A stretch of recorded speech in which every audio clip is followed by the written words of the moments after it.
خوشیاں مناتے ہیں. تمہارے بھائی بھائی کی ناراضی کا نتیجہ یہ ہوتا ہے تمہارے دروازے پر ایک کتا بھی چوڑے چمار بھی کھا کے چلے جاتے ہیں. اگر تمہارے دروازے پہ نہیں آیا تو اپنا بھائی نہیں آیا ہے. تم نے گاؤں کے پردھان کو ماننے کے لیے اپنے گھر لانے کے لیے اپنے پیر کی جوتیاں تک توڑ ڈالی ہیں. اگر نہیں پہنچے ہو تو بھائی کے دروازے تک نہیں پہنچے ہو, ایک بار اس کے دروازے پہ چلے جاتے اور آ کے اتنا کہہ دیتے بھائی مجھ سے غلطی ہو گئی ہے. اللہ کی قسم کھا کے کہتا ہوں جہاں یہ دنیا کے دولت والے تم نے 70 چکن پاتے ہیں, یہ تو اپنا بھائی ہے. ایک بار دروازہ تو کھٹکھٹا کے دیکھ لیتا اور تم نے کتنی بھی بڑی اس بھائی کے خلاف سازش کی تھی ایک بار اتنا کہہ دیتا کہ بھائی خطا ہو گئی ہے. پھر اس کی آنکھوں میں دیکھتا ماں کی ممتا بھی نظر آتی, باپ کی شفقتیں دکھائی دیتی, خاندان کی محبت بھی دکھائی دیتی اور خون کا ابال دکھائی دیتا. کہتا یار چھوڑ دے, جب تو دروازے پہ آ گیا ہے میں نے تجھے معاف کر دیا ہے, تم مجھے معاف کر دے. جب تمہاری یہ ملاقات ہوتی تو مدینے سے صدا آتی اور تم بھائی ہو ایک دوسرے کو معاف کر دے, تم نے مجھے خوش کر دیا ہے. جب یہ مدینے وال کہتا تو رب فرما دیتا جب تم نے مصطفیٰ کو خوش کر دیا ہے میں تم کو معافی کا بہانہ عطا فرما دیا. ہاں میں تو جنت بھی اگر چاہیے یا رسول اللہ زندہ آباد, ہمیں تو زندہ آباد, زندہ آباد. ہم تو جنت بھی وہ چاہیے جو مولوی 100 روپے کے جنت بانٹ کے چاہ جائے. جنت کیا مولوی کے باپ کی ہے؟ مجھے نہیں آتا یہ کہنا کہ ایک رات جلسہ رہا تو جنتی ہو جاؤ گے. ہاں ہاں وہ بات اپنی جگہ صحیح ہے. کوئی ایک نیکی اگر کما گئی تو بخشش کے لیے کام ہو جائے, لیکن ٹھیکہ نہیں, گارنٹی نہیں. یہ بات یاد رکھنا کہ زندگی میں ایک جلسہ ہو اس میں آ کے سن لی اور پورے سال رفاتیں کرتے رہے, پھر ایسے جلسوں کا نتیجہ کہ آج آ کے بیٹھے کچھ حاصل کر کے جاؤ. میرے غوث نے تو دشمن کو بھی معاف کر دیا, پھر ہم اپنے بھائی کو معاف کرنے کی ہمت کیوں نہیں رکھتے؟ اور سوچو ذرا, دل پہ ہاتھ رکھ کے سوچو, جب میرے نبی کے پتھر مارے نا ظالموں نے تو صحابہ کہتے تھے آقا تو پانی سر سے اوپر ہو گیا ہے, اب دعا کر ہی دیجیے. نبوت والے ہاتھ اٹھے سے آپ کہتے ہیں ہم سوچنے لگے, ہم آقا کے چہرے پہ نگاہیں جم گئیں, آج ابھی بد دعا کریں گے وہ کفر ہمیشہ کے لیے ختم ہو جائے گا. صحابہ فرماتے ہم نے دیکھا نبوت والے ووٹ ہلے جن کے بارے میں میرے امام نے مسکرا کے کہا پتلی پتلی گلے قدس کی پتیاں, ان لبوں کی نزاکت پہ لاکھوں سلام. صحابہ فرماتے وہ ہوٹ کھلے نا ہم حیرت میں رہ گئے. نبی نے بد دعا نہیں کی بلکہ جملہ نکلا اللہ مجھے پہچانتے نہیں تو ان کو میری پہچان عطا فرما دے. اللہ اکبر. یہ دیکھو یہ نبی ہیں, ہم نے اس نبی کا کلمہ پڑھا ہے جس نے دشمن کو سینے سے لگایا, اور پھر ہم کس کھیت کی مولی ہیں. میرے نبی نے یہ تو دین دیا تھا, معاف کرنے والا بدلہ لینے والے سے زیادہ طاقتور ہوتا ہے. اگر تم سے کسی کا دل ٹوٹا ہے تو یا اپنی مٹی میں ملا دو, بس صرف مصطفیٰ کی رضا کے لیے. میں کچھ نہیں کہتا تم سے, صرف مصطفیٰ کی رضا کے لیے.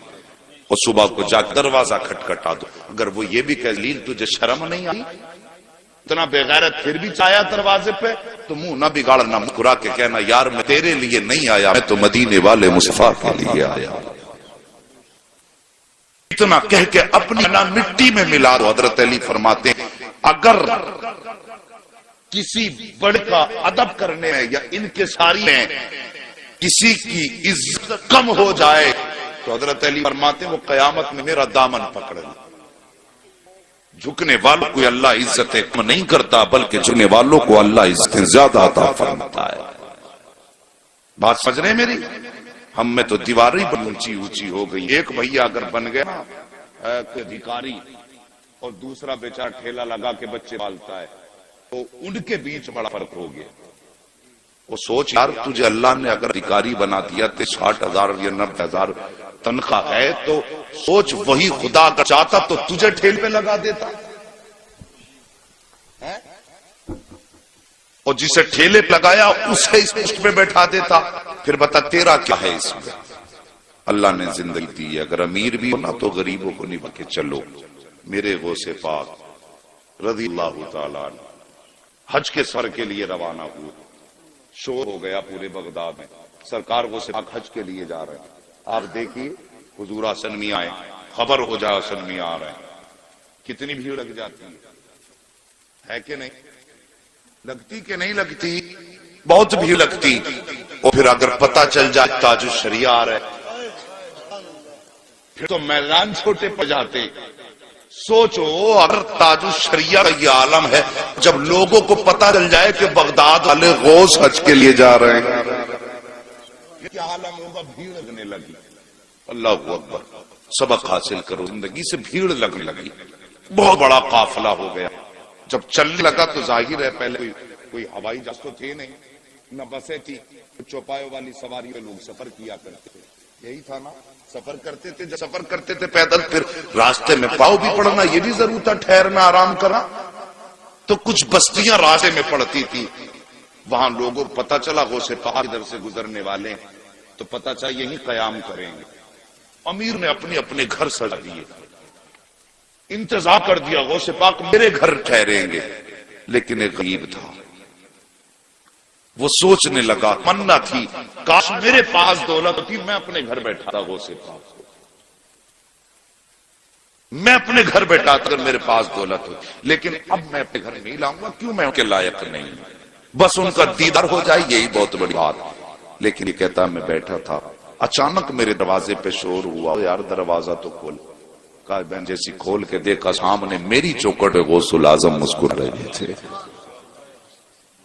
بڑے بڑے امیر کھڑے ہیں، لیکن میرے